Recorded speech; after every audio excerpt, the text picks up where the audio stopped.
Hey, how's it going everyone? This is the Anime Man, and today I want to do a little bit of a story time. I know you guys really enjoyed the last story time that I did where I talked about my terrible experiences at a tsundere maid cafe. If you want to check that out, then click the card on the screen right now. But this time I want to talk about my past, and predominantly, as you can see in the title, I want to talk about my origin story about manga. Because even though I am the anime man, I actually started off and was introduced to the otaku community through manga. So in this video, I wanted to share with you guys my experiences with manga, how I started off in the manga community, how I transitioned my manga taste to now, and then at the end of the video, I'll give you guys a chance to get your hands on some manga yourself. So let's start. So for those of you who don't know, I grew up learning English and Japanese at the same time. Japanese isn't my second language as more of my first language, if that makes sense. While my dad was teaching me things like the alphabet, my mum was teaching me hiragana and katakana. Later on teaching me some basic kanji before I decided to move on and teach it myself. And one of the biggest things that really helped me when learning Japanese and how to read and write Japanese was manga. Because from what I saw at kids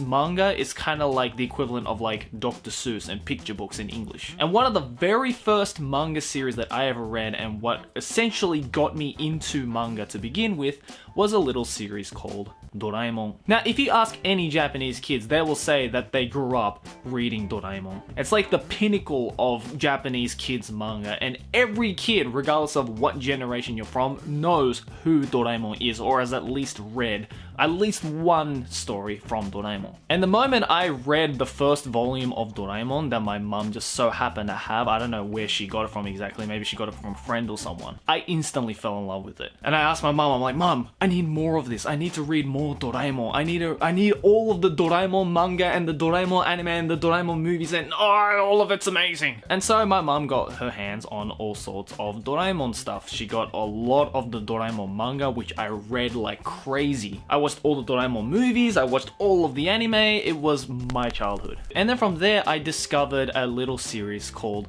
Super Mario-kun. Now yes, this is a manga about Nintendo's Super Mario, but taking in a lot more of a comedic and more like comical twist. And since I loved games from a young age as well as manga, this was like a match made in heaven. And honestly, even reading it now, it's actually really funny. And so my love for Nintendo, and especially Super Mario, and my love for manga grew ever more with this Super Mario-kun manga. And from there, I found the magazine that publishes Super Mario-kun called Korokke. So pretty much right up until middle school, around maybe 7th or 8th grade, all I read was Korokke. Series like Keshikasu-kun, Dangerous Jii-san, Duel Masters, Korokke, like all of these kids manga are so nostalgic to me, and it really helped me with my Japanese reading. But as I started to graduate elementary school or primary school, my taste in literature started to change. And I started to realize that Korokke was getting a little bit boring. It was starting to get a little bit too childish for me. And so I decided to move on from Korokke and step into the Shonen Jump era, which involved the series that a lot of my friends were actually reading around the same age. I think the first Shonen Jump manga I ever read was Black Cat. Coincidentally, Black Cat also ended up being one of my favorite manga series of all time, and is actually where I got the mask that you see on my character from. And so Black Cat was a huge influence for me when stepping into the Shonen Jump world, and from there I found Toraburu, since it is also drawn by the same author, Yabuki Kentaro, who just also happens to be one of my favorite manga artists of all time. And then from there I just got naturally introduced to all the other big Shonen Jump titles, you know, all the big ones like One Piece, Naruto, Bleach. Also at that time around 2006-2007, I genuinely fell in love with a few series, namely Gintama and Sket Dance. Just because even to this day, they're absolutely hilarious and amazing manga. From there, I also went out and explored some other older Shonen Jump manga, some that had already completely finished by the time I got introduced to it. Some of the more classic ones included Dragonball and Hokuto no Ken. Hokuto no Ken, by the way, is still, again, one of my favorite manga series of all time. And then other smaller ones like City Hunter, which are still,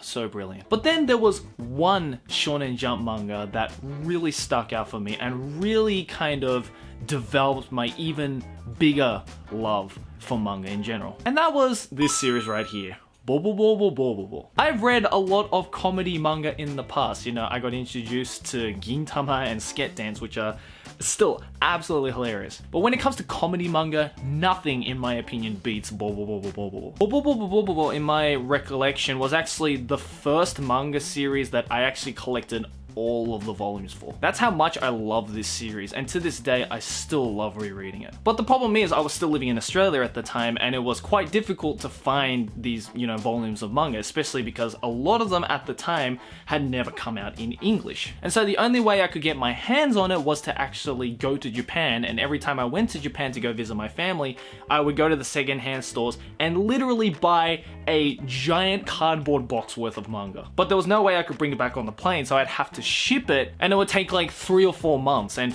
by the time I got back and I'd started school and like well into school again, my huge box of manga would arrive, and then I would just go on a huge manga binge fest. But after collecting all the volumes of Bobobo-bo-bobo, I then went on to collect other, full volumes of series that I really enjoyed. I went out and collected all the volumes of Black Cat, I went out and collected all the volumes of Hokuto no Ken. I really focused on series that I really enjoyed. And from doing so, I really started to fall in love with going out to these secondhand bookstores in Japan and discovering different types of manga that I had probably otherwise never heard of. I think that's where I also started to develop this interest of like going out to read kind of these underground series, and in turn that reflected onto how I watch my anime. But that's another story for another day. And it got to a point by the end of high school where I was buying and reading so much manga that I actually needed to stop myself from buying manga. Just because my room at the time was at its limit. There was literally nowhere else I could put manga. I actually made a whole video about my giant manga collection, which you can check out by clicking the card on the screen right now. It got pretty freaking ridiculous, and I spent so much money on that collection, you have no idea. But then I think it was around 2007, 2008 when I actually got back into anime. Because up until 2007, 2008, I'd actually completely stopped watching anime. There was this large gap in my anime watching time between when I was little and watching, Pokemon, Dragon Ball, Doraemon, all those kids anime, and up until I was in middle school where I got introduced to all of these Shonen Jump series. And from there my manga taste started to change because I was reading a lot more, I was checking out all of these other series from different magazines outside of Jump. I was also starting to read a lot more light novels at the time. I got introduced to novels and light novels in around, I'd say, the 8th or 9th grade. And from reading these kinds of light novels, which were completely different art mediums at the time, I then got introduced to more adult series. And the first adult manga I would say that I really got into was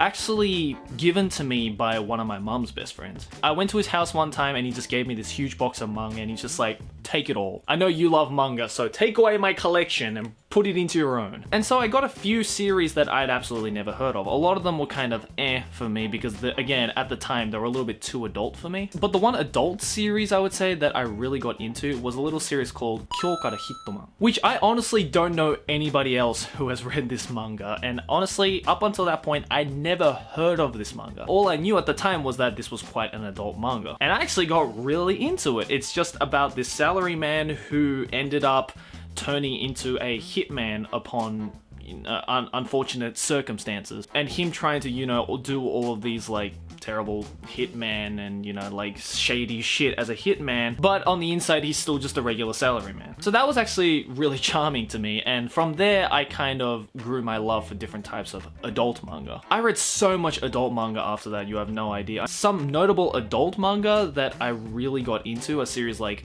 Ajin, Aku no Hana, Jisatsu-tou, Higanjima. Honestly, that is the tip of the iceberg. And that kind of really carried on until present day. I mean, I still go back and dabble in, the Shonen Jump, the Shonen Magazine, the Shonen Sunday, like high school comics. But then recently I found one series which I think now overthrew the spot for the best manga that I ever read. It's overthrown Bobobo-bo-bo-bobo, it's overthrown Hokuto no Ken, it's overthrown Black Cat as my new favorite manga of all time.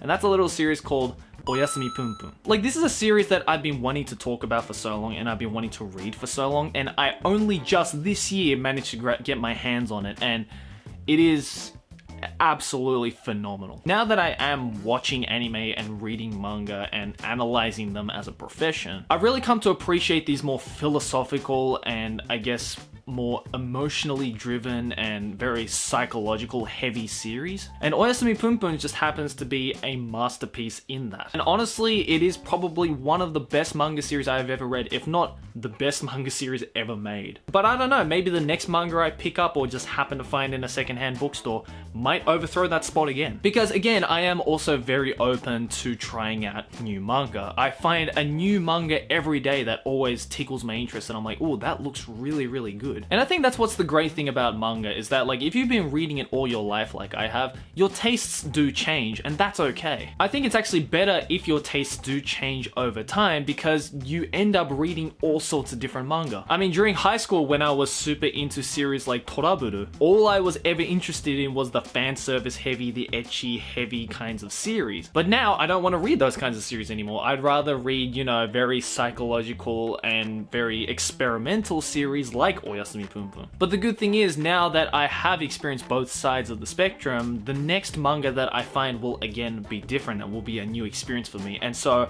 I will never get bored of reading manga. And yeah, that's my manga origin story. Now, I gave out a lot of series names in this video and you're probably thinking to yourself, Joey, I want to get into manga too. I want to read some of the manga that you enjoyed. I want to experience some awesome things about reading manga. Well, luckily the sponsor for today's video, Bookwalker, will give you guys a chance to do so. If you guys don't know, Bookwalker is an online manga and light novel, like, ebook service where you can buy translated manga and light novels for pretty cheap. And just for you guys who sat through my entire origin story, I'm gonna give away 1,000 $5 gift codes to use in the Bookwalker store. If you use the code theanimeman as written on the screen right now, then you'll get approximately $5 US off of any English ebook on the Bookwalker website. That of course includes manga and also light novels if you're into that kind of stuff. They have a pretty large variety of manga out there, and although they don't have a lot of manga that I mentioned in my origin story, there are a lot of new series on there which I am actually really interested in trying out. Just be warned though, if you are the 100 people who have used this gift code in the past in my previous video, then you won't be able to use these 1,000 gift codes again. So again, if you'd like to check out some new manga, some new light novels, and if you want to make up and start your own manga origin story, then why not try Bookwalker and use my code theanimeman. But anyways guys, hope you enjoyed this little story time. Let me know in the comments below what your manga origin story is. How did you start reading manga? What kind of series were you into? Has your tastes changed since then? You can maybe even do a video response so that I can watch your stories and share it with the community. And what do you guys think about the manga that I grew up reading? What do you guys think about how my tastes have changed from the past, and how do you think they will go in the future? I know it's a bit of a loaded question, but I want to know what you guys think. And if you would like to hear any more story times from me, then make sure to smack that like button so I know that you guys like these kinds of videos. But in any case, thanks for watching. As always, like and favorite if you enjoyed.